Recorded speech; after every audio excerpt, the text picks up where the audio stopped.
Bismillahirrahmanirrahim. Assalamualaikum warahmatullahi wabarakatuh. Innal hamdalillah nahmaduhu wa nasta'inuhu wa nastaghfiruh wa na'udzu billahi min shururi anfusina wa min sayyiati a'malina. Man yahdihillahu fala mudilla lahu wa man yudlil fala hadiya lahu. Asyhadu an la ilaha illallah wa asyhadu anna Muhammadan 'abduhu wa rasuluh. Amma ba'd. Alhamdulillah, insya-Allah kami kumpulan yang akan membentangkan tugasan bertaksiran berterusan tentang tajuk isu konflik persempadanan dan tuntutan bertindih di Malaysia untuk khusus GISC 1092 tentang isu semasa dan cabaran masa depan. Kumpulan kami terdiri daripada saya sendiri, Azamuddin Amin bin Siswadi, Muhammad Adam Daniel bin Muhammad Nazri dan Izzat Izham bin Muhammad Rusli Sam. Pertamanya, marilah kita tengok apa itu konflik persempadanan. Persempadanan ialah garis yang menjadi pembahagi antara satu kawasan dengan satu kawasan yang lain. Konflik antara sepadan antara bangsa biasanya berlaku apabila dua atau lebih negara bersaing secara terbuka mengenai kawasan atau wilayah penentuan persempadanan negara yang telah ditetapkan melalui proses hukum dan deklarasi penetapan wilayah bagi sesebuah negara. Maksudnya kat sini ada dua pihak ataupun dua negara yang bertelagah ataupun dijadikan konflik untuk menentukan kawasan ataupun tahap sepadan antara dua negara tersebut. Kita lihat pula kepada kepentingan sepadan antara negara ataupun antara kawasan. Sepadan antara negara amat penting sebagai manifestasi kedaulatan, keselamatan dan pentadbiran, merangkumi daratan, perairan serta ruang udara. Ia bertindak sebagai benteng utama daripada ancaman luar, mencegah jenayah rentas sepadan seperti penyeludupan dan pendatang asing serta memudahkan pengurusan ekonomi dan pemerintahan negara. Jika tiadanya sempadan, sukar untuk sesuatu kerajaan mengawal ataupun memerintah mengelola aktiviti-aktiviti dalam kawasan kerana tiadanya sepadan.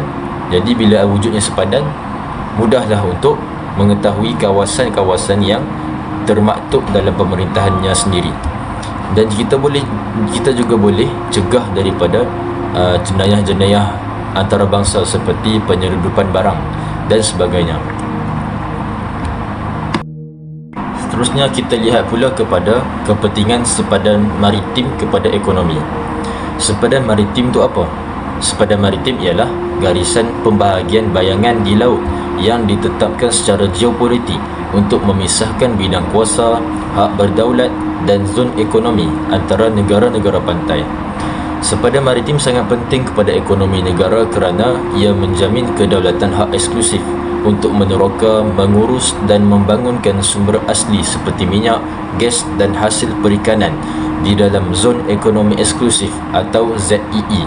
Ia juga menjamin laluan perdagangan antarabangsa yang selamat, meningkatkan sektor pelabuhan dan menyokong aktiviti ekonomi biru yang mampan untuk pembangunan negara. Okey, apa itu ZEE? Zon ekonomi eksklusif ialah zon di mana hak sesuatu negara ataupun rakyat dalam negara itu sendiri untuk meneroka lebih daripada ZEE itu akan dikira sebagai jenayah antarabangsa. ZEE ialah 200 batu nautika daripada daratan. Satu batu nautika sama dengan 1.8 km. Okey, sepadan maritim ialah sepadan antara laut, antara pembahagian antara laut ke laut. Jadi dengan adanya sepadan maritim, kita boleh mengetahui dengan lebih detail lagi aktiviti-aktiviti perdagangan, pelabuhan dan sebagainya untuk kedua-dua negara yang bertembung sepadannya. Seterusnya kita bergerak pula kepada maksud tuntutan bertindih. Apa itu tuntutan bertindih? Tuntutan bertindih merujuk kepada situasi di mana dua atau lebih negara ataupun pihak mendakwa kedaulatan atau hak milik ke atas sesebuah wilayah, pulau atau kawasan perairan yang sama. Ini sering berlaku kerana perbezaan tafsir sejarah, garis sempadan yang tidak jelas atau kepentingan sumber asli, seperti dalam kes tuntutan di Laut Cina Selatan yang masih berlaku sehingga kini. Seterusnya kita lihat kepada kepentingan Laut Cina Selatan kepada kawasan-kawasan yang lain. Laut Cina Selatan amat penting sebagai koridor maritim utama perdagangan global dengan lebih 3 triliun dolar Amerika Syarikat perdagangan melalui kawasan ini setiap tahun. Ia juga kaya dengan sumber asli, terutamanya rizab minyak dan gas asli yang besar, serta menjadi sumber makanan ikan utama bagi penduduk Asia Tenggara. Kepentingannya juga meliputi aspek geopolitik, keselamatan dan kedaulatan wilayah. Kedudukan Laut Cina Selatan sangat strategik kerana ia berada di tengah-tengah antara kepulauan-kepulauan yang lain seperti Semenanjung Malaysia, Filipina, China dan Vietnam. Dan di dalam Laut Cina Selatan itu sendiri terdapat pulau-pulau kecil seperti Pulau Spratly dan sebagainya, dan dia juga kaya dengan sumber asli yang menjadi rebutan ramai bagi negara-negara yang lain. Ini merupakan salah satu punca menjadi berlakunya tuntutan bertindih ke atas Laut Cina Selatan. Seterusnya kita bergerak kepada isu konflik persempadanan atau khususnya isu Ambalat. Ambalat merupakan satu kawasan yang menjadi rebutan, menjadi konflik antara negara Malaysia dan Indonesia. Kita akan lihat latar belakang Ambalat, faktor pencetus konflik, kepentingan Ambalat kepada Malaysia itu sendiri dan implikasi konflik Ambalat ini. Assalamualaikum warahmatullahi wabarakatuh. Saya Izzat Izham bin Muhammad Rasulizam. Kali ini giliran saya untuk membentangkan tentang isu persempadanan yang berlaku di negara kita, iaitu konflik di Ambalat. Ambalat ni lokasinya terletak di kawasan laut Sulawesi, iaitu berhampiran dengan sempadan perairan Sabah dan juga Kalimantan Timur Indonesia. Kawasan ni sangat penting kerana ianya dipercayai mempunyai sumber petroleum dan gas asli yang sangat bernilai. Oleh itu, Ambalat ni menjadi kawasan yang strategik kepada ekonomi negara dan juga keselamatan negara. Berkaitan dengan negara yang terlibat, iaitu di antara dua buah negara, iaitu negara Malaysia dan juga Indonesia. Kedua-dua negara ni menuntut hak kedaulatan terhadap kawasan tersebut kerana masing-masing beranggapan bahawa Ambalat berada dalam wilayah mereka. Punca ini berlaku ketika Malaysia mengeluarkan peta baharu pada tahun 1979 yang menunjukkan kawasan Ambalat ni termasuk dalam wilayah Malaysia. Namun peta itu tidak diiktiraf oleh beberapa negara jiran, contohnya seperti Indonesia, Filipina dan juga Singapura. Malahan pula Indonesia berpendapat kawasan Ambalat ni berada dalam sempadan wilayahnya kerana mereka bertafsirkan sempadan laut yang berbeza. Apabila perbezaan tafsiran ini berlaku, ianya menyebabkan pertindahan tuntutan antara kedua-dua buah negara ini. Ketegangan juga sering berlaku apabila melibatkan Ambalat ini kerana ketika kedua-dua buah negara ini menjalankan aktiviti penerokaan minyak dan juga gas melalui syarikat masing-masing.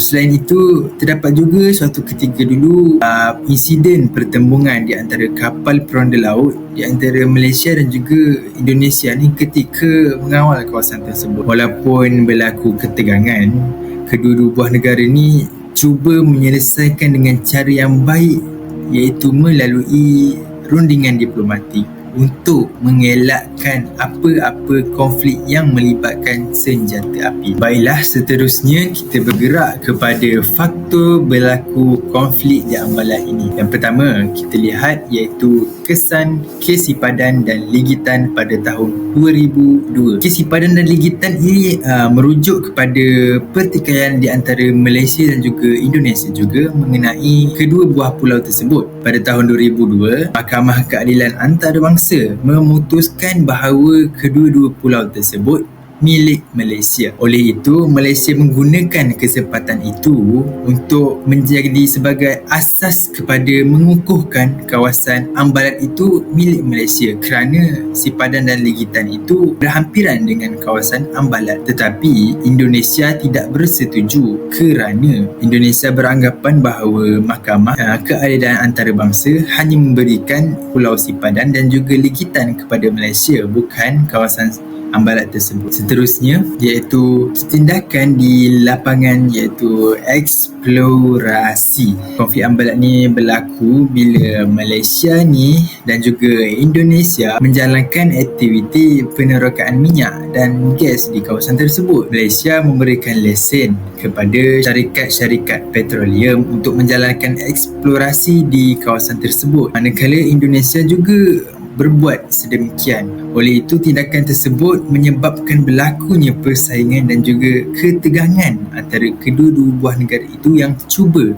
membuktikan hak mereka terhadap kawasan Ambalat. Malah pada ketika itulah jadi pertembungan insiden antara dua buah kapal Malaysia dan juga Indonesia ketika melakukan pengawalan di kawasan tersebut. Yang seterusnya adalah pertindihan peta sempadan pada tahun 1979 yang kita bincangkan sebentar tadi, iaitu di mana Malaysia mengeluarkan peta baharu yang menunjukkan Ambalat adalah kawasan mereka, tetapi ianya tidak diiktiraf oleh beberapa buah negara iaitu Indonesia dan juga negara-negara jirannya. Malahan ketika itu Indonesia juga membuat tafsiran peta bahawa Ambalat adalah kawasan mereka kerana mengikut sejarah dan juga undang-undang mereka yang lepas. Oleh itu, perbezaan tafsiran itu yang menyebabkan berlaku pertindihan tuntutan di antara kedua-dua buah negara tersebut ke atas kawasan Ambalat. Yang kedua terakhir iaitu kekayaan sumber daya alam minyak dan gas. Kita tahu bahawasanya kawasan Ambalat tersebut kaya dengan minyak dan gas. Oleh itu, apabila Ambalat ni mempunyai simpanan minyak dan gas asli yang sangat besar, sumber ni penting kepada kedua-dua buah negara ini untuk menjana pendapatan negara dan juga pembangunan ekonomi di negara tersebut. Oleh itu, bila nilai ekonominya tinggi, kedua-dua negara ini berusaha untuk mempertahankan tuntutan masing-masing. Faktor inilah yang menyebabkan berlaku ketegangan antara kedua-dua buah negara ini untuk mendapatkan wilayah kawasan Ambalat tersebut. Dan yang terakhir iaitu perbezaan dasar hukum. Malaysia dan Indonesia ini menggunakan pendekatan undang-undang laut yang berbeza dalam menentukan sempadan. Ianya berlainan dengan terhad UNCLOS iaitu Konvensyen Undang-Undang Laut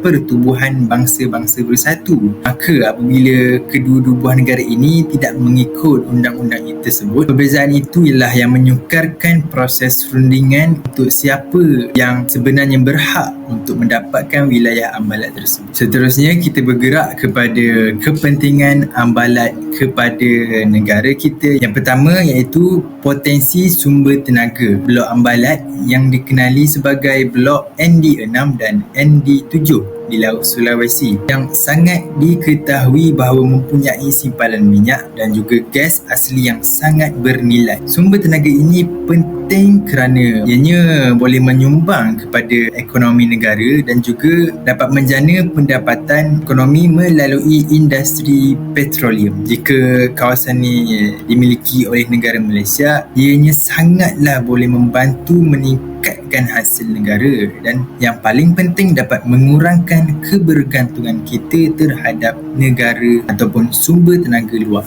Yang kedua iaitu kedaulatan dan hak wilayah.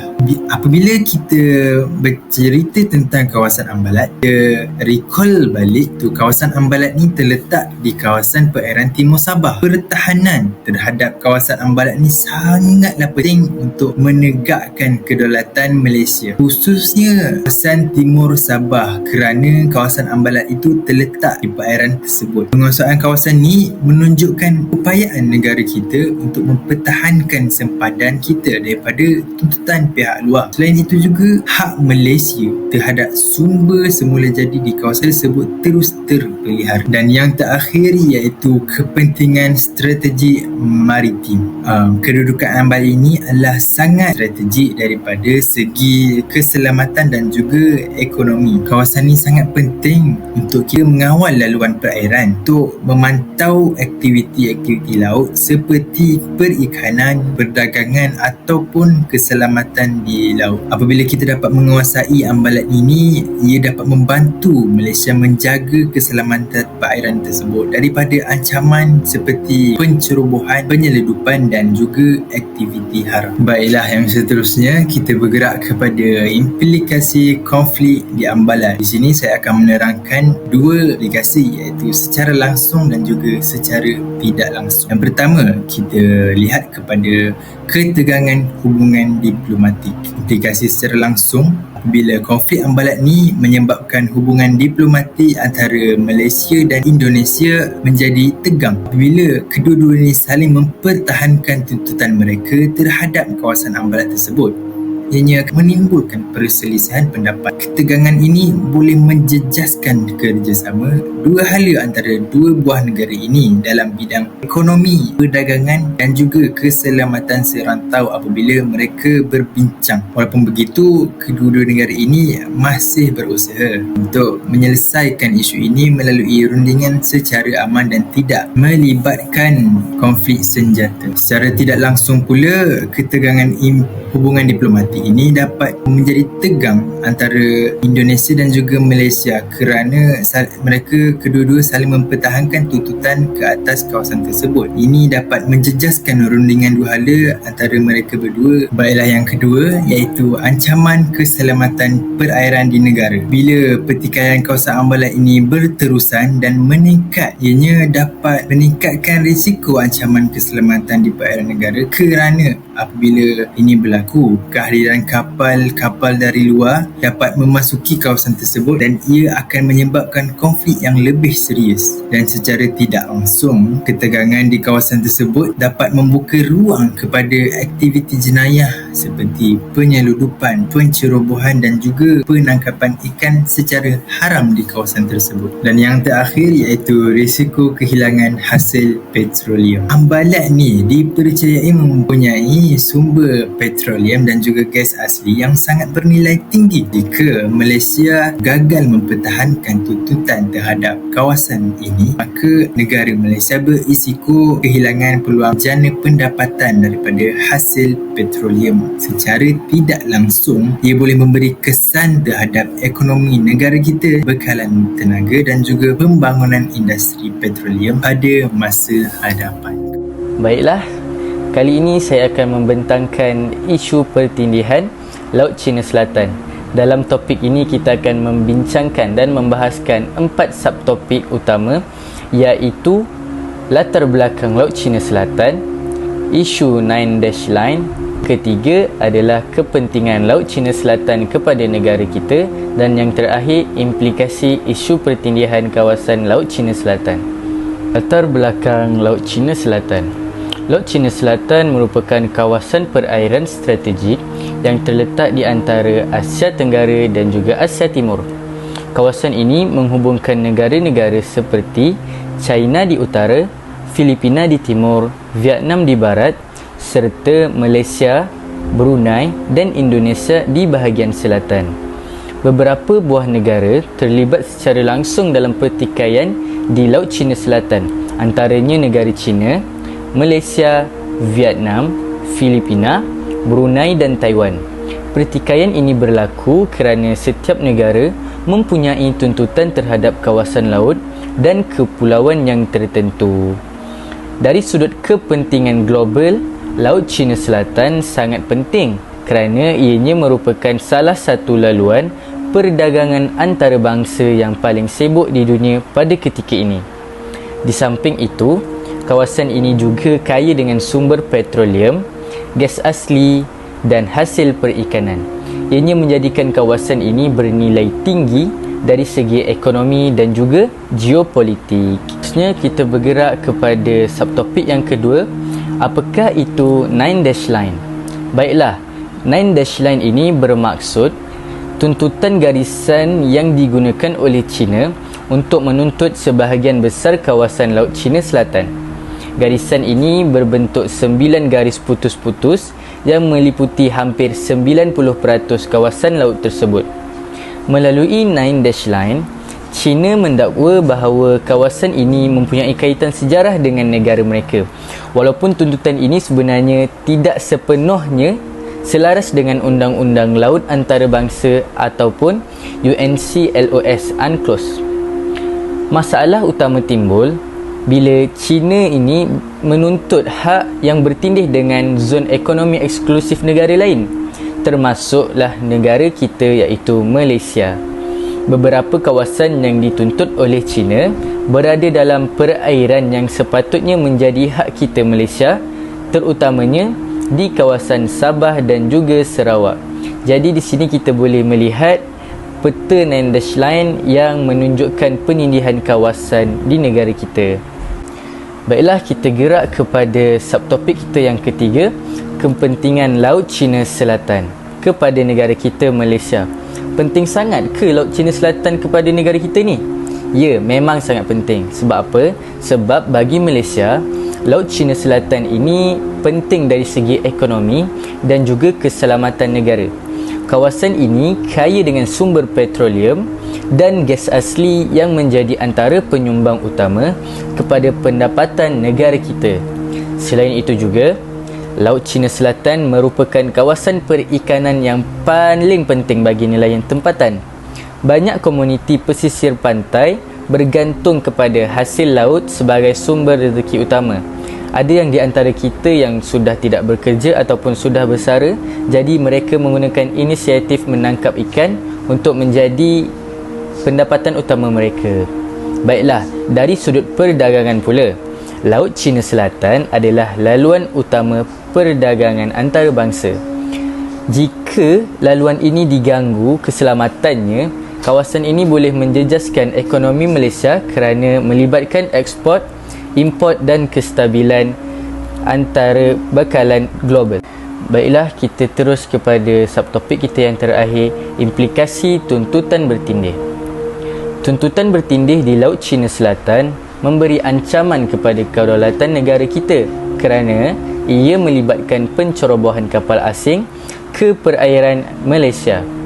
Selain itu juga, Malaysia berisiko kehilangan sumber ekonomi seperti minyak, gas dan hasil laut jika tuntutan ini tidak dikawal dengan baik. Situasi ini boleh memberi kesan jangka panjang terhadap pembangunan negara. Seperti yang kita tahu, negara kita bukanlah negara yang maju, namun negara kita adalah negara yang sedang membangun.